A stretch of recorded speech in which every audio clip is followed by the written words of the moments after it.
യൂട്യൂബിന് വിട.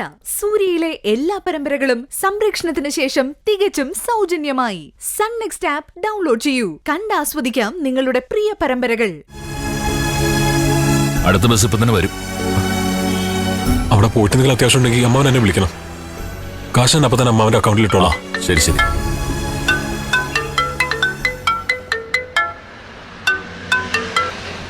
ആ പ്രശോഭേ, ഇല്ല ഞാൻ വന്നോണ്ടിരിക്കുക. ആണോ? നീ പാർട്ടിയോട് അവിടെ ഇരിക്കാൻ പറ. ഞാൻ ഒരു 5 മിനിറ്റിനകത്ത് എത്തും. ആ കമ്പനിന്നാ. മനസ്സിലായി. നീ പെട്ടെന്ന് ചെല്ല്. ഞാൻ ബസ് ഒന്ന് കയറി പോയിക്കോളാം. ശരി അമ്മാവ, അവിടെ എത്തിയിട്ട് വിളിക്കണം. ആ വിളിക്കാം.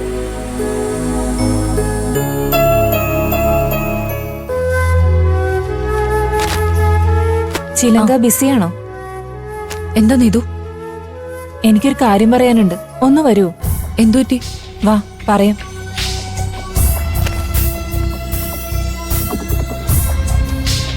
എന്താ? ചിലങ്കയുടെ ഫയലിൽ നിന്ന് ഒരു പേപ്പർ മിസ്സായില്ലേ? അതെടുത്തത് ആരാന്നറിയോ? അത് പിന്നെ ആ ദുഷ്ടൻ ദിലീപാ ആ പേപ്പർ എടുത്ത് മാറ്റിയത്. ദിലീപോ? അതെ, ആ അയാള് തന്നെയാ. അയാളെന്തിനാ വെറുതെ ആളുകളെ ഉപദ്രവിക്കുന്ന? അയാൾക്ക് ഹരവാ.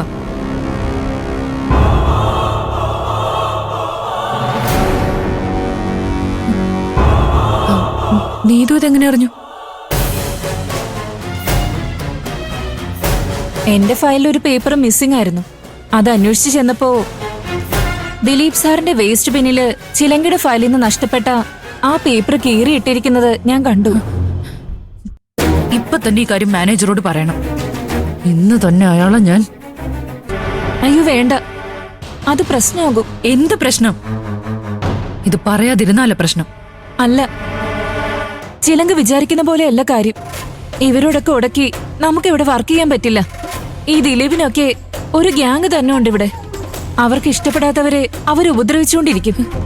എന്നാലും ഇത്രയും വൃത്തികേട് ചെയ്തിട്ടൊന്ന് ചോദിക്കാൻ പോലും പറ്റിയില്ലെങ്കിൽ പിന്നെ... അതങ്ങനെയാ.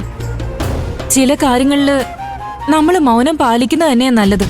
ഞാനെന്താ ഇങ്ങനെ പറയുന്നെന്ന് കരുതി ചിലങ്ക എന്നെ തെറ്റിദ്ധരിക്കരുത്. ഞാൻ ചിലങ്കയോടുള്ള സ്നേഹം കൊണ്ട് പറയുന്നത്. പക്ഷെ സംഭവിക്കാനുള്ളതെല്ലാം സംഭവിച്ചു. അത് കഴിഞ്ഞു. ഇനി അതിന്റെ പേരില് ഒരു ചർച്ചയുണ്ടായാലും നമ്മൾ സഹിച്ച വേദനയും അനുഭവിച്ച നാണക്കേടും ഇല്ലാതെ വരില്ലല്ലോ. ഇപ്പൊ വകതിരിവോടെ മൗനം പാലിച്ച ഭാവിയിൽ വരാനുള്ള വലിയ പ്രശ്നങ്ങൾ ഒഴിവാക്കാം. ചെയ്യാത്ത തെറ്റിന്റെ പേരില് എന്നെ ക്രൂശി കയറ്റിയപ്പോ കണ്ടു രസിക്കാൻ ഇവനോടൊക്കെ ഞാൻ എന്ത് തെറ്റാ ചെയ്തേ? അവർക്ക് കിട്ടാത്ത പരിഗണന ആർക്കും കിട്ടുന്നത് അവര് സഹിക്കില്ല. മാനേജർ ചിലങ്കയെ ഫേവർ ചെയ്തത് ആ ദിലീപിന് ഒട്ടും സഹിച്ചിട്ടില്ല.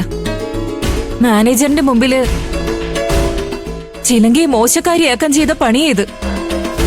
അതല്ല നീതു, ഇന്ന് ഞാൻ ഇവരോട് ക്ഷമിച്ച നാളെ ഇനിയും ഓരോ ആളുകളോട് ഇവരിങ്ങനെ തന്നെ ചെയ്യില്ലേ? ഇല്ല, ചില കാര്യങ്ങൾ അങ്ങനെയാ. അറിഞ്ഞുകൊണ്ട് നമ്മൾ കണ്ണടക്കേണ്ടി വരും. ഞാൻ മനസ്സിലാക്കിയെടുത്തോളം ചിലങ്കയ്ക്ക് ഈ ജോലി വളരെ അത്യാവശ്യമാണ്.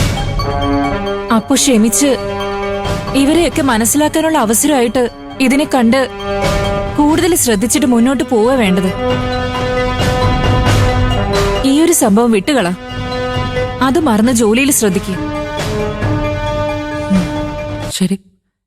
എന്തായാലും വിവരം അറിഞ്ഞപ്പോ എന്നോട് പറയാൻ മനസ്സ് കാണിച്ചല്ലോ. Thank you. വാ, ഇനിയും മാറി നിന്ന് അവര് ശ്രദ്ധിക്കും.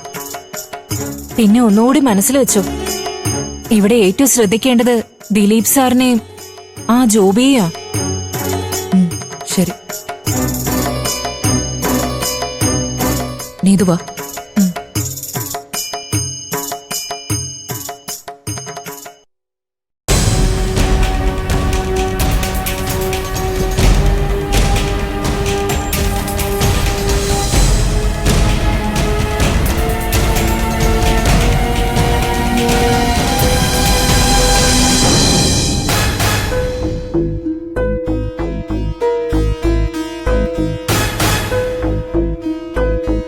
ഈ ദുഷ്ടന്മാര് ചെയ്ത പ്രവൃത്തിക്ക് ഞാൻ പാവന്റെ വിനേട്ടനെ തെറ്റിദ്ധരിച്ചു പോയല്ലോ ദൈവമേ.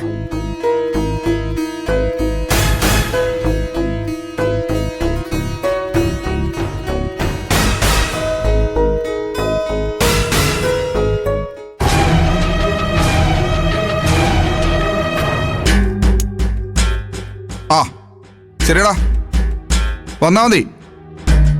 നിന്നെ ഞാൻ വെയിറ്റ് ചെയ്തിരിക്കുക. എത്രയോ?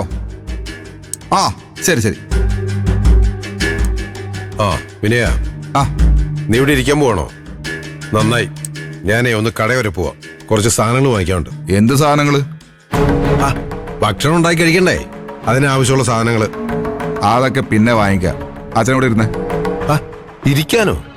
അതെ അച്ഛാ, എന്നും ഈ ആകാശം നോക്കി കിടന്ന് എനിക്ക് ഭ്രാന്ത് വരാറായി. അച്ഛന് കുറച്ച് സമയം എൻ്റെ അടുത്തിരുന്ന് സംസാരിച്ചാലെന്താ? ഞാൻ നിന്നോട് എന്ത് സംസാരിക്കാനാ? ഓ, നീ ചെയ്യാൻ പോകുന്ന കാര്യങ്ങളൊന്നും ഞാൻ അറിയണമെന്നല്ല നീ പറഞ്ഞത്.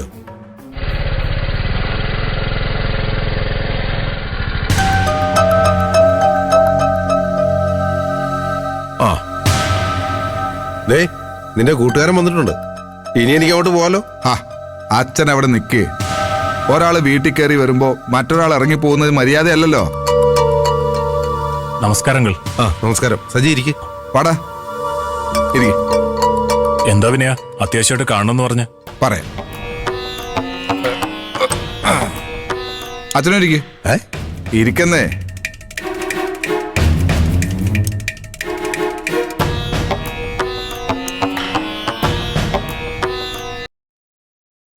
ഞാൻ എൻ്റെ ലൈഫിൽ ഒരു പ്രധാനപ്പെട്ട തീരുമാനം എടുക്കാൻ പോവാ.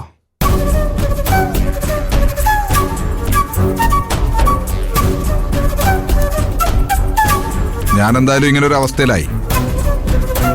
മരണം വരെ എനിക്കിനി ഇങ്ങനൊരു അവസ്ഥയിലേ പോകാൻ പറ്റും. എൻ്റെ വിധിയായിരിക്കാം. ഞാൻ കാരണം മറ്റാരും ബുദ്ധിമുട്ടരുത് എന്ന് എനിക്ക് ആഗ്രഹമുണ്ട്. മാത്രമല്ല, എന്റെ മറ പിടിച്ച് ആര് തന്നിഷ്ടം കാട്ടി കുടുംബത്തിന് പേരുദോഷം ഉണ്ടാക്കുന്നതും എനിക്ക് സഹിക്കില്ല.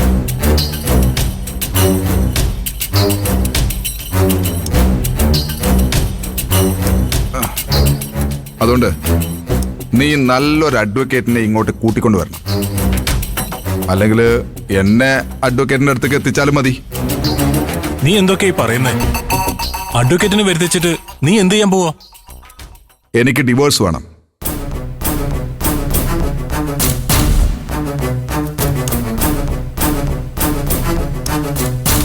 ഞാൻ ചീരുവിനെ എന്റെ ജീവിതത്തിൽ നിന്ന് ഒഴിവാക്കാൻ വേണ്ടി തീരുമാനിച്ചു. രണ്ടുപേർക്കും രക്ഷപ്പെടാൻ അതാ ഒരു വഴി. സജി, അപ്പോൾ നിങ്ങൾ തമ്മിൽ സംസാരിക്കും. എനിക്ക് റേഷൻ കട അടയ്ക്കുന്നതിന് മുമ്പ് പോയിട്ട് അരി വാങ്ങിക്കണം.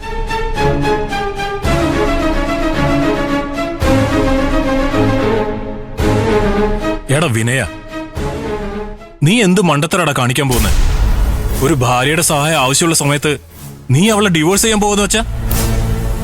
എടാ, നീ ചെന്ന് അച്ഛൻ പോയോ അതോ അവിടെ എങ്ങനെ പതുങ്ങിയിരിപ്പുണ്ടോ നോക്കിട്ട് വാ.